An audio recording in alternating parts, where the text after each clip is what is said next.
Bismillahirrahmanirrahim. Assalamualaikum warahmatullahi wabarakatuh. Rekan-rekan mahasiswa, kita jumpa lagi dalam pertemuan 14, torsi atau puntir pada balok struktur beton.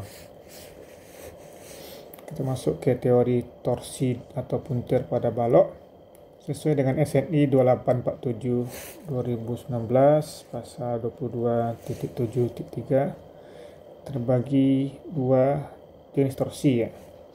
Jenis torsi pertama torsi keseimbangan atau torsi primer, dan torsi kedua adalah torsi sekunder atau torsi kompabilitas.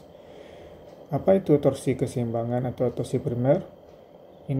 Torsi ini tidak bisa direduksi gaya internalnya ini, sehingga kalau kita hitung dia tidak bisa kita reduksi ya perhitungannya. Torsi ini dianggap sebagai torsi keseimbangan atau equilibrium torsion karena momen torsi yang dibutuhkan agar struktur menjadi seimbang seperti dalam kanopi ini ya. Jadi diperlukan, jadi balok di sini tidak bisa direduksi faktor reduksinya karena distribusi momen tidak bisa dilakukan karena tidak ada perpindahan momen atau pentransferan momen ke struktur yang lain. Dia harus bisa menanggung momen torsi untuk balok tersebut. Untuk kondisi ini seperti yang digambarkan, tulangan torsi harus disediakan untuk menahan momen torsi desain total. Jadi kita harus menyediakan tulangan torsi sehingga struktur yang ini dalam kondisi seimbang ya. Kanopi ini dalam kondisi seimbang, tidak memuntir membalik ke depan. Berikutnya torsi kompabilitas atau torsi sekunder. Torsi ini bisa kita reduksi perhitungannya karena ada transfer gaya internal setelah retak. Jika torsi terjadi, struktur terpuntir untuk mempertahankan kompabilitas deformasi. Jadi nanti akan ditransfer ya. Misalnya nanti ada torsi di bagian ini, akan ada transfer ke balok ini dan juga transfer ke kolom kalau ada beban ya atau momen ya. Jadi desain torsi untuk balok yang ini dapat dikurangi, balok spandrel ya dapat dikurangi karena ada redistribusi momen ke balok yang lain dan juga ke kolom, sehingga dalam perhitungannya di SNI juga bisa kita reduksi perhitungannya, tidak harus full perhitungan untuk bisa menanggung tulangan momen torsi. Pada SNI juga dijelaskan desain torsi pada yang kita pelajari adalah berdasarkan analogi rangka batang, ruang tabung, dinding tipis. Jadi ibaratnya dindingnya tipis ya, seperti gambar yang ada sini. Ruang tabung dinding tipis, balok yang dia menerima torsi dianggap sebagai tabung dinding tipis dengan mengabaikan penampang beton inti balok solid. Jadi ada dinding tipis ibaratnya yang ada space kosong dalamnya. Setelah balok retak oleh torsi, kekuatan torsi terutama disediakan oleh sengkang tertutup.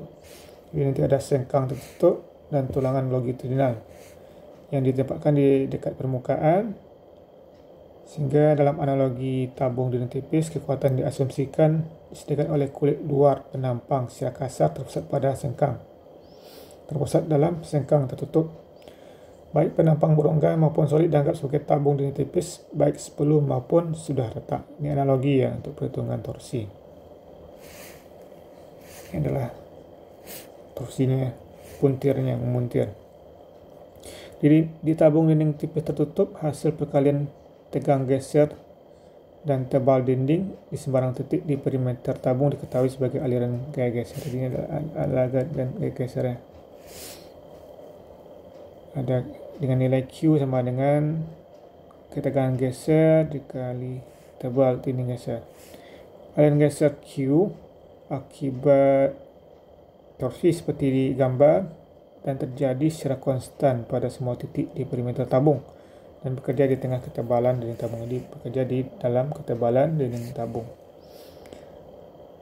Tegangan geser akibat torsi bisa kita hitung sama dengan T bagi 2A0 kali T kecil, di mana A0 adalah ruas bruto yang lingkupi lintasan aliran geser seperti terasir ya.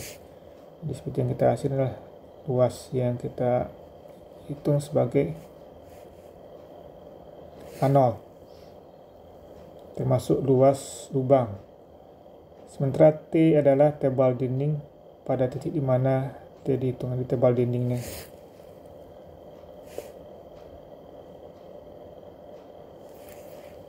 Berikutnya adalah kita masuk ke perencanaan untuk puntir untuk torsi ya. Jadi kita pertama perlu menghitung letak torsi akibat momen torsi ya. Ini diatur dalam SNI 2847 2019 pasal 22.7.5. Dalam tabel ini ada berbagai jenis opsi letak torsi tergantung komponennya, apakah dia prategang, non prategang, atau prategang, atau komponen non prategang menerima beban aksial saja. Dalam rumus ini di sini ada misalnya di A ya, untuk komponen non prategang 0,033 dikali lambda kali akar FC dalam kurung ACP kuadrat per PCP. Itu dengan lambda itu adalah faktor modifikasi ya, yang dijelaskan sebelumnya di tulang geser. Ini bisa kita lihat di SNI pasal 19.2.4. 1 untuk beton normal, 0,45 untuk beton ringan. Sementara ACP ini adalah luas yang dibatasi oleh keliling penampang luar beton. PCP adalah keliling luar penampang. NU juga kita perlu menghitungnya karena nanti dalam perhitungan untuk yang prategang memang beban aksial, NU itu akan menjadi masuk perhitungan karena NU adalah beban aksial terfaktor yang terjadi bersamaan VU ya. Jadi bersama dengan NVU ini adalah beban aksial terfaktor NU-nya. Dan untuk ada juga faktor AG ya. AG luas bruto penampang, jadi luas kasar ya. Penampang AG luas beton saja dan tidak termasuk luas rongga. Jadi luas beton saja, tidak termasuk luas rongga. Ini adalah 3 rumus ya. 3 rumus tergantung komponen apa yang kita tinjau. Biasanya kalau perhitungan kita normal adalah beton non prategang ya. Non prategang.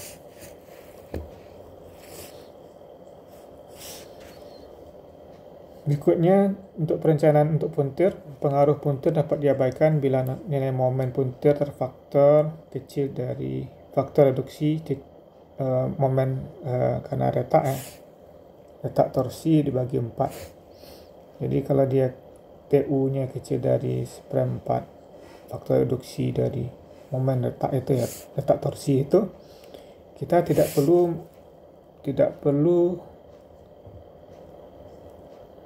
tulangan torsi ya.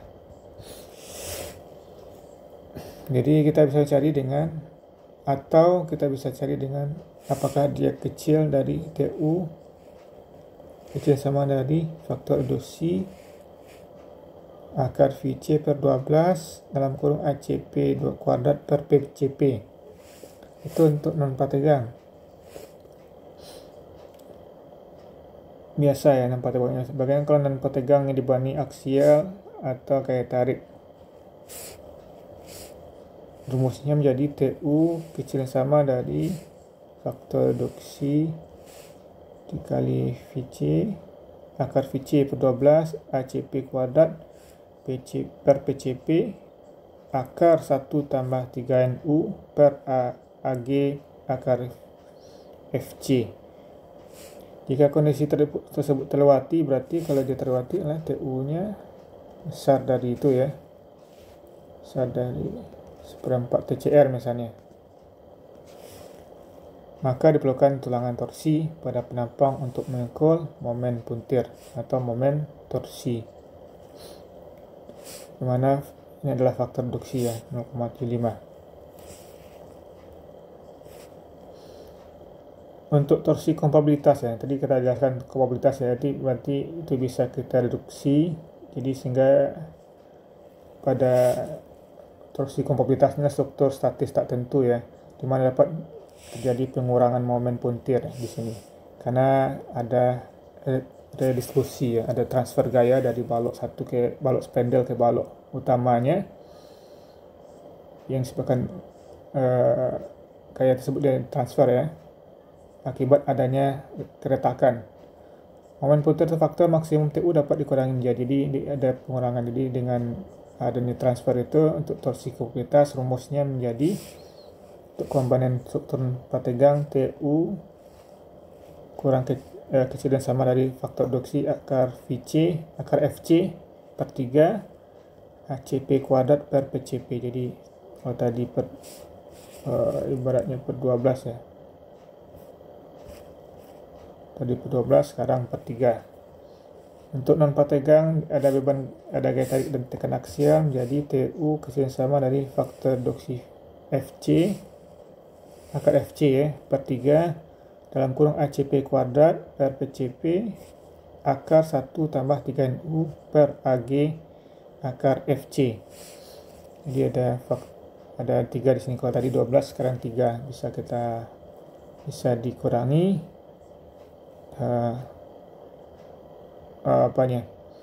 nilainya, karena ada reduksi ya, dan juga ada redistribusi gaya-gaya dalam. Oke, setelah itu kita perlu mencek bagaimana dimensi penampang melintang, apakah memenuhi ketentuannya untuk torsi ya. Ini bisa kita lihat pada SNI 2847 2019 pasal 22.7.7.1. Jadi ini di sini akan dibedakan apakah penampangnya solid atau berongga. Jadi kalau penampangnya solid, harus dimensi penampangnya memenuhi syarat ini ya. Jadi pertama itu adalah akar dalam kurung FU per BW kali D dikuadratkan tambah TU kali PH per 1,7 A kuadrat OH dikuadratkan kecil sama dari faktor reduksi VC per BW kali D tambah 0,66 akar FC, di mana PH dan AOH itu adalah keliling dari garis pusat tulangan sengkang. Dan AOH adalah luas daerah yang dibatasi oleh garis pusat tulangan sengkang. Jadi ada kelilingnya, berapa kelilingnya, dan AOH itu adalah daerah yang diasir. Dan semua nilai ada VU, ini perlu kita hitung dengan asal struktur, BWPD ini penampangnya, TU juga ada struktur ya, torsinya berapa, PH tadi, AOH, VC juga, itulah gaya gesernya ya, per BW kali D, dan seterusnya. Dan tambah 0,6 akar FC, FC-nya adalah kuat mutu. Untuk penampang berongga, dia menjadi rumus ini ya, VU per BW kali D tambah TU kali VH per 1,7 A kuadrat OH kecil yang sama dari faktor reduksi VC per BW kali D tambah 0,66 akar FC. Jadi bedanya sini adalah akarnya. Awalnya ada akar, untuk penampang solid, di penampang berongga tidak ada akar. Jadi untuk AOH-nya bisa kita hitung dengan rumus ini adalah AOH-nya di dalam sengkang itu adalah rumus dari luas tadi AOH, daerah yang diarsir.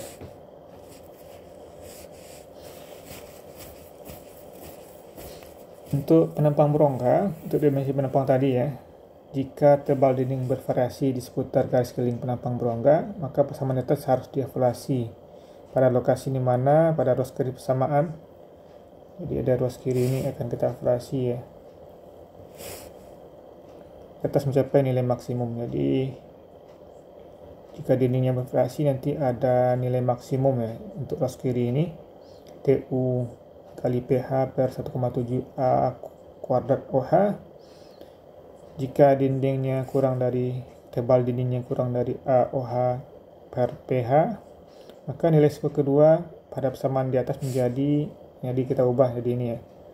Jadi rumusnya di F VU per WE kali D tambah TU, ini yang kita ubah ya, TU per 1,7 AOH kali T.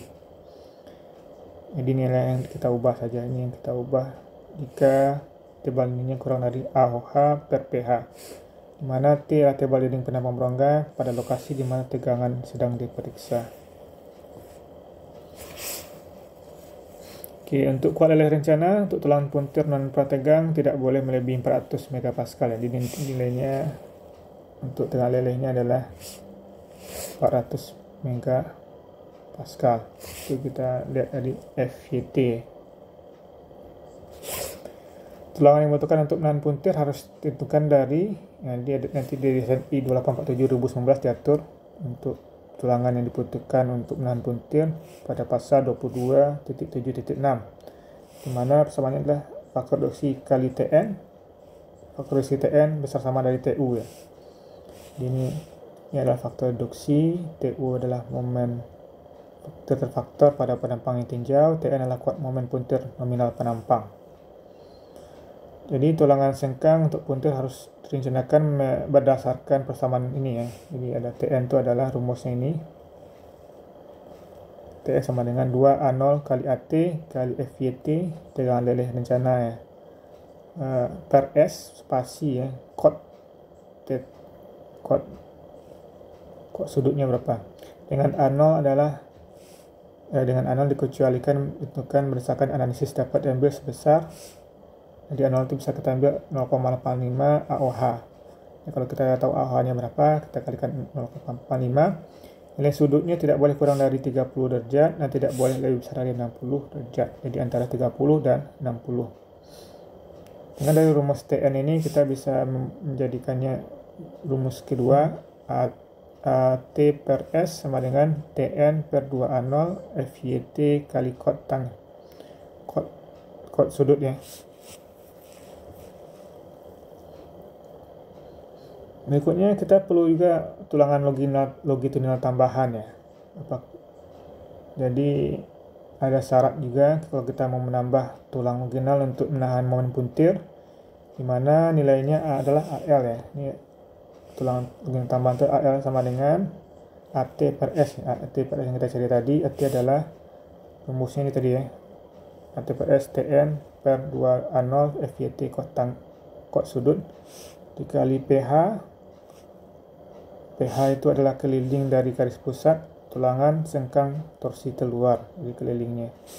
FYT dan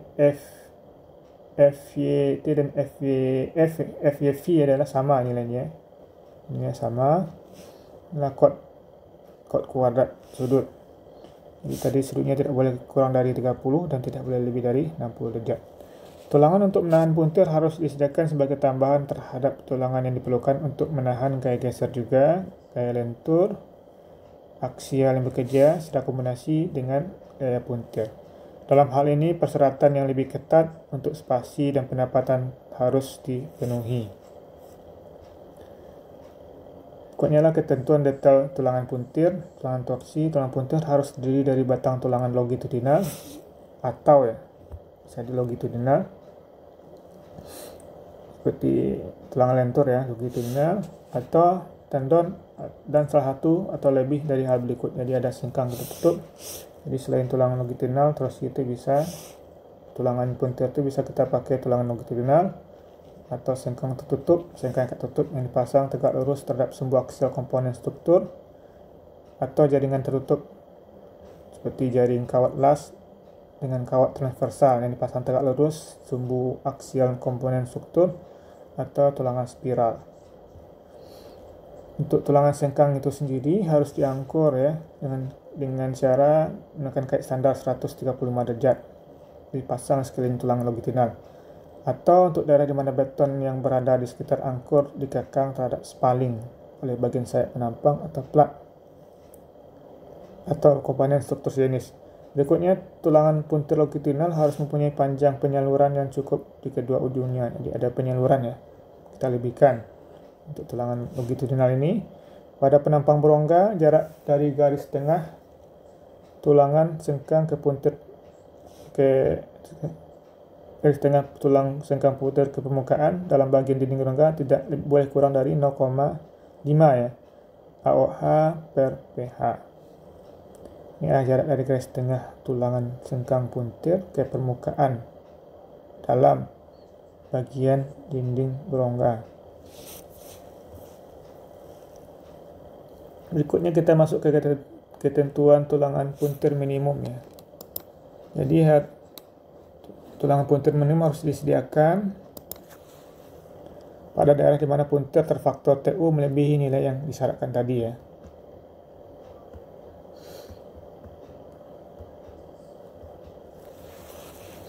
Jadi kita harus menyediakan luas minimum tulangan puntir. Bila mana diperlukan tulangan puntir, maka luas minimum tulangan sengkang tertutup harus ditentukan dengan ketentuan. Jadi nanti ada ketentuannya. AV tambah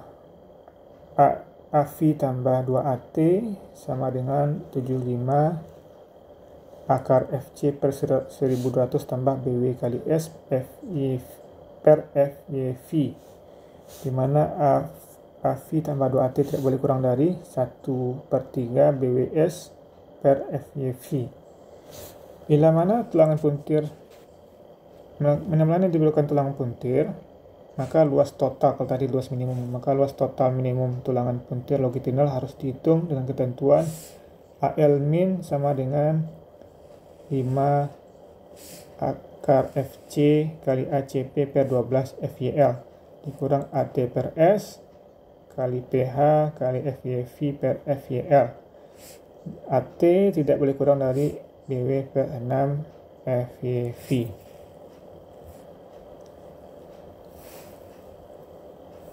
Berikutnya spasi tulangan puntir.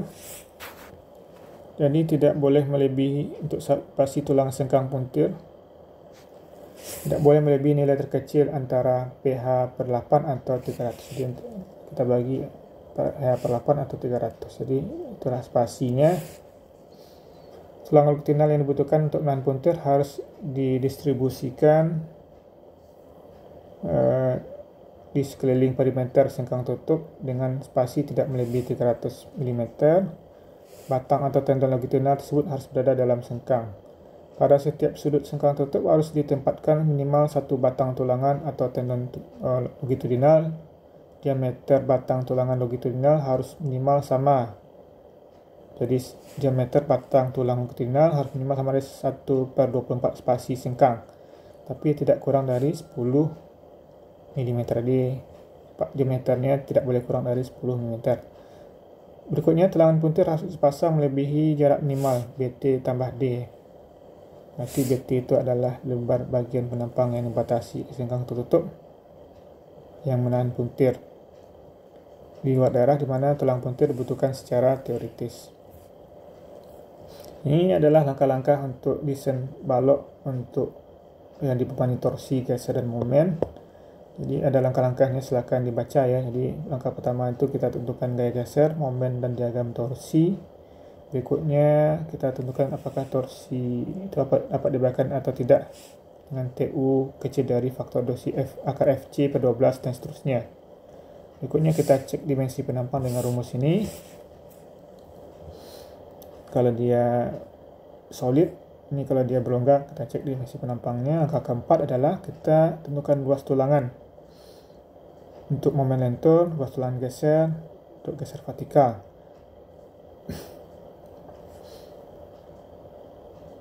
Oke, ada juga untuk luas tulangan torsi dan bentuk AT per S tadi ya. AT per S tadi. Langkah ke-6 untuk ukuran sengkang tertentu, jumlahkan luas tulangan yang dibutuhkan untuk geseran torsi. Ini. Jadi ada juga jarak minimum sengkang ya. Jumlahkan gaya geser FU. Berikutnya cek luas minimum tulangan sengkang. Langkah ke-7. Jadi dengan cek luas minimum tulangan sengkang dengan rumus ini ya, kita cek bagaimana luas minimumnya. Berikutnya langkah ke-8. Hitung luas tulangan torsi longitudinal. Jadi tidak boleh kecil dari nilai ini ya. Jadi luas tulangan torsi AL tidak boleh kecil dari rumus ini. Tulang longitudinal harus didistribusikan merata di sekeliling penampang balok. Jadi minimum 1/24 atau 10 mm. Langkah 9, gabungan tulang longitudinal untuk torsi dan tulangan lentur tentukan untuk tulangannya.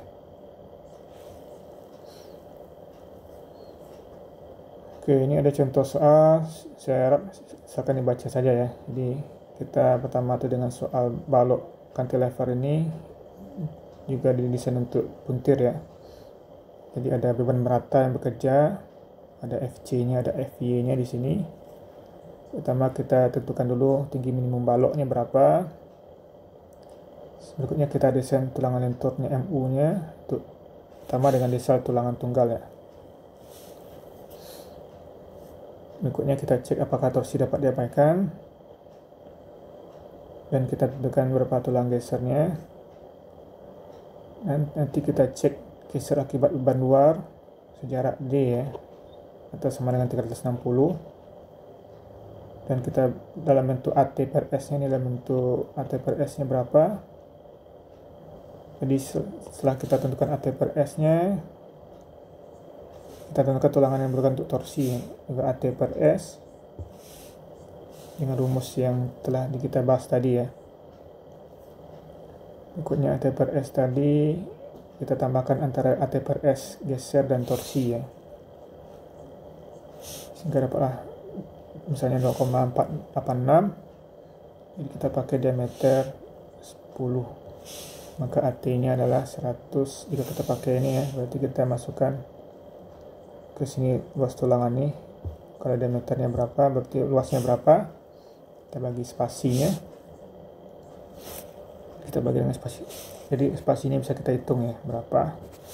Nanti kita gunakan jika spasinya 323, kita gunakan yang kecil di bawahnya 100 mm. Spasi maksimum 300 atau pH bagi 8 ya. Jadi bisa di 110, sehingga kita anggap 100 mm itu cukup ya, karena udah jarak, udah lebih dekat jaraknya. Pokoknya kita cek tulangan minimumnya apakah memenuhi atau tidak dengan rumus tadi ya. Berikutnya kita cek luas tulangan longitudinal untuk torsi. Ini adalah langkah terakhir ya, adalah langkah terakhir, sehingga nanti kita bisa menggambarkan. Setelah kita cek luas tulangan minimum ini untuk torsi, kita bisa menggambarkan berapa tulangan longitudinal untuk torsi dan juga berapa untuk sengkangnya dengan detailnya seperti ini ya. Dan kita cek tulangan minimumnya terakhir nanti, dan cek dimensi penampang. Kesimpulannya dari itu kita bisa memakai tulangan lentur dan torsinya 3 diameter 22 dan tulangan gesernya D10 100 dan tulangan torsinya 2D10 bawah dan tengah.